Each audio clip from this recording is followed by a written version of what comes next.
Pwede kang maging masaya kasi maraming naibibigay ang pera. Pero tandaan mo, lahat ng mabuting kayang ibigay ng pera, kayang ibigay ng Diyos sa iyo. But not the other way around. Hindi lahat ng kayang ibigay ng Diyos sa iyo, kayang ibigay ng pera mo. Biyernes ng hating gabi, naging aligaga kami sa pamilya. Kasi ang sabi ng mga doktor, based on the result ng CT scan ng tatay ko, emergency, kailangan isugod sa ospital.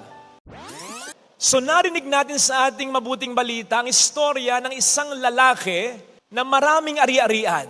Ang mayamang binata na ito ay isang mabuting tao.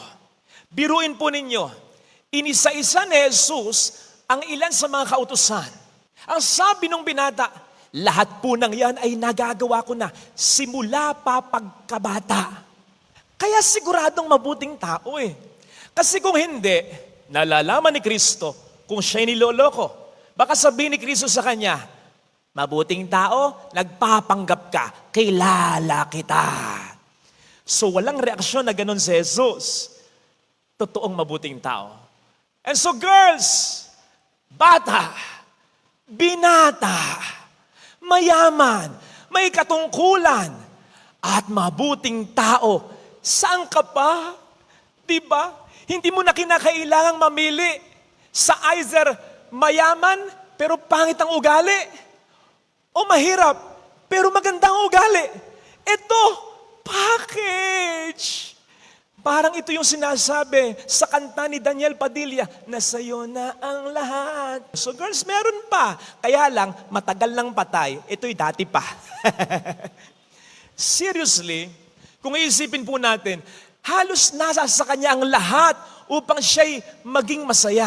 Halos nasa sa kanya ang lahat upang isipin niya na ang Diyos ay natutuwa sa kanya, na secured na in the eyes of God ang buhay niya.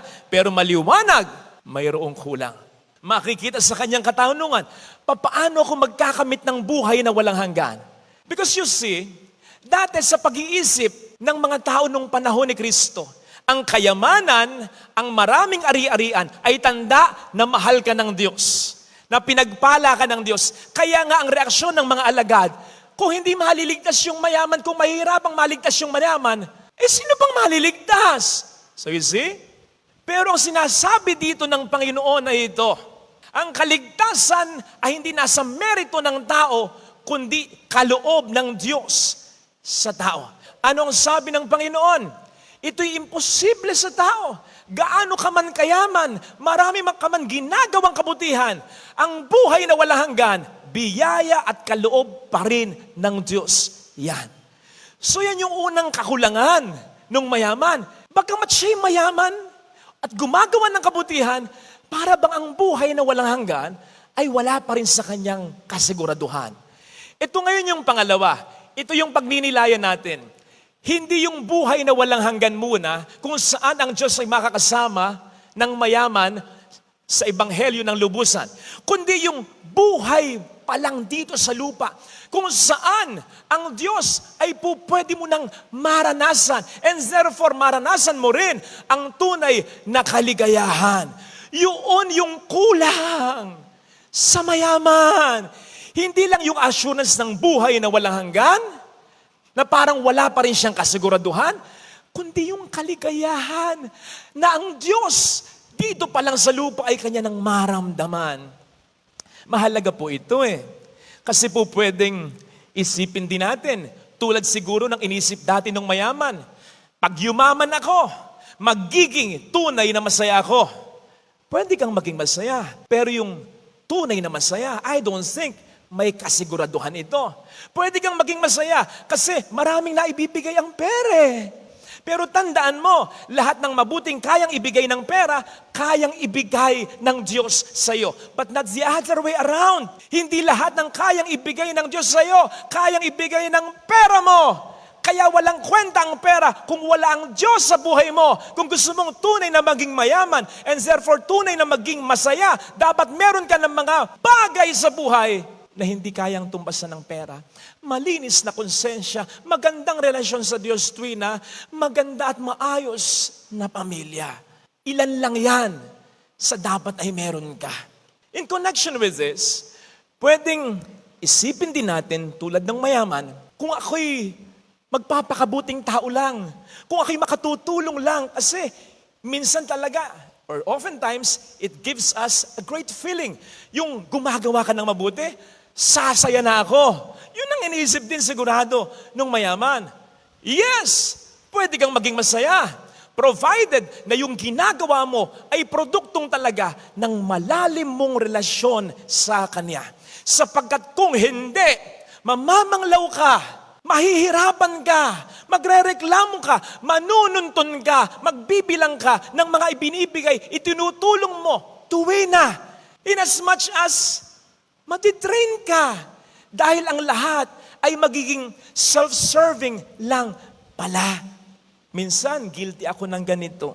Natatandaan ko, isang gabi, araw ng linggo, pagod na pagod ako. Nag-text ako sa kaibigan ko, "Friend, I'm so tired. Pagod na pagod ako." Akalain nyo ang reply sa akin ay ganito, "Baka naman napapabayaan mo ang prayer life mo. Father Fider, remember, you just don't talk about God. You should also talk to God." Sa loob-loob ko, harsh nito sa akin. Imbierna ako. Naglalambing ako. Ano ba naman yung replyan ako? "I feel for you. Nag-iisa ka kasi dyan eh. Lunes bukas, mag-unwind ka, kawawa ka naman. Relax ka." Abay, sinermonan ba naman ako? Pero sa totoo lang, malaki ang punto.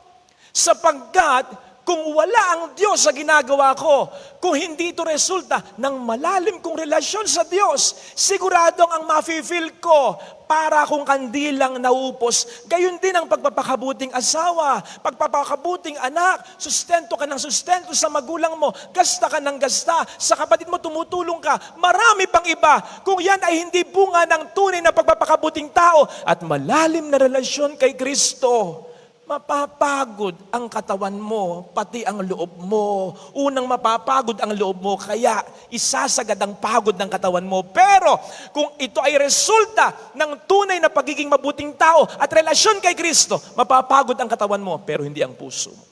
Magbibigay ka pa rin kahit parang wala ka nang ibibigay. Magpapasensya ka pa rin. Magmamahal ka pa rin kung tunay itong bumubukal sa relasyon mo sa Panginoon. Yun, yung kulang dun sa mayaman. And what a sin, tinutulungan siya ng Panginoon na discover yon. Ito tingnan niyo yung paraan ng Panginoon. Nang i-address nung mayaman si Kristo, mabuting guro, anong sabi ni Kristo? Sumagot siya ng patanong, "Bakit mo ako tinatawag na mabuti? Walang mabuti, kundi ang Diyos." Isipin po niyo yan. This can only mean one of two things. Alin lang sa dalawa? Una, pwedeng ang gustong sabihin ni Jesus, "Hindi ako mabuti." Bakit mo ako tinatawag na mabuti? Walang mabuti, kundi ang Diyos. So yun yung unang pwedeng ibig sabihin ni Kristo, okay? Ito yung pangalawa. Ako ay Diyos, kaya tinatawag mo akong mabuti. Ako ay Diyos, kaya ang tingin mo sa akin, ang ramdam mo sa akin ay mabuti. Sa dalawa, imposible yung una. Imposibleng ang ibig sabihin ng sinabi ni Jesus na yon, "Hindi ako mabuti." Bakit? Maliwanag dun sa mayaman at sa lahat ng tao na si Jesus ay mabuti. Okay? So cancel out na natin yon. Ito ngayon yung pangalawa. Ang sabi ni Jesus, di ba? Walang mabuti kundi ang Diyos. Ang ibig sabihin lang ni Jesus, ako'y Diyos. Kasi yun ay hindi pa maliwanag doon sa mayaman. So parang nagpapakilala si Jesus. Kinikiliti ni Jesus yung puso at isipan ng mayaman. Ako ay Diyos, kaya ang tingin at ramdam mo sa akin ay mabuti. Ako ang kulang sa puso mo. Ako ang kulang sa buhay mo. Ako itong hinahanap-hanap mo. Ito na ako. Ito pa, ang ganda nito. Inisa-isa pagkatapos ng Panginoon, yung ilan sa mga utusan. Igalang mo ang iyong ama at ina. Huwag kang papatay. Huwag kang mangangalunya. Huwag kang magnanakaw. Huwag kang sasaksi sa kasinungalingan. Huwag kang mandaraya. Ang sabi ng binata, lahat po yan ay ginagawa ko na. Lahat ng yan, meron ako sa buhay ko. Parang ang gustong sabihin ng Panginoon, good, but not very good. Bakit? Isipin po ninyo, Yung mga kautosang sinabi ng Panginoon at sinabi ng mayaman, nagagawa ko na po yan, nasa buhay ko na yan. Yun ay mula sa pang-apat hanggang sa panghuling kautusan. Yun ay patungkol sa relasyon sa kapwa. Yung unang tatlo, wala. Kasi parang ang sinasabi ng Panginoon at ipinaparealize niya sa mayaman, totoo, it's good na maganda ang relasyon mo sa iyong kapwa-tao. Pero yung unang tatlong patungkol sa akin, hindi mo sinusunod. May iba kang Diyos sa buhay mo. Wala ako sa buhay mo. Naisakripisyo mo ang relasyon mo sa akin na dapat ay number 1 dyan sa puso mo. At ang pinaka naging problema at hadlang, kayamanan. But don't get it wrong. Hindi masama ang yaman. Yung sobrang pagpapahalaga niya, pagkapit niya sa kayamanan. Again, don't get it wrong. Ang kayamanan dito ay po pwedeng literal, pero po pwede ring simbolo yan. Hindi po pwedeng literal lang yan. Kasi hindi magiging pwedeng applicable sa ating lahat yan. O sige nga, sino ba dito mayaman? Taas nga kamay. O sigurado akong meron. Ayaw lang magtaas, ayaw mautangan. So yan ay hindi lang literal, simbolo yan ng sino man o anuman that could get in the way of our relationship with Christ. Simbolo yan ng something or someone na mas pinahalagahan natin kesa kay Jesus Christ. Simbolo yan ng something or someone na mas una sa buhay natin kesa si Kristo sa puso natin. Yaan ang sinasabi ni Kristo sa atin tulad ng sinabi niya sa mayaman, let go. But not to the point na i-renounce mong lahat totally sa buhay mo. No, I don't think. Sinasabi ni Kristo sa mayaman, dapat maging pobre ka na. Hindi ka looban ng Diyos na maging mahirap ang tao. Ang sinasabi lang ni Kristo dito, alisin mo ang attachment mo dyan sa pera mo. Huwag yan ang maging number 1 sa puso mo. Kapatid, kahit sinabi ng Panginoon, sino mang nagmamahal sa kanyang asawa, sa kanyang anak, sa kanyang magulang, na higit sa akin, ay hindi karapat-dapat sa akin. Hindi ibig sabihin nun, wag mo nang mahalin ang mga magulang mo. Ang ibig sabihin nun, siya ang unahin mo. Mahalaga ang mga bagay na ganyan. Mahalaga ang mga taong yan. Mahalaga ang mga blessings na yan. Pero dapat siya na source of all blessings ang sa atin at sa bagay na yan ay mamagitan. Parang ganito. Kunyari ako ito, dapat nandito si Kristo. Close kami ni Kristo. Bago ko maging close sa kahit ano o sa kahit sino. Si Kristo ang dapat mamagitan sa amin nung tao o nung bagay na yun. At hindi ang tao o bagay na yan ang dapat mamagitan sa amin ni Kristo. Do you get that? Sapagkat kapag si Kristo ang una, kapag si Kristo ang close muna, tandaan mo, mas hindi mawawala yung mga bagay o tao. Mas mapapahalagahan mo at mas mamahalin mo sa turo at sa tandamin at sa diwa ni Kristo. Mas mamahalin mo ng tama at mas mapapahalagahan mo ng tama ang mga ito. Biyernes ng hating gabi, naging aligaga kami sa pamilya.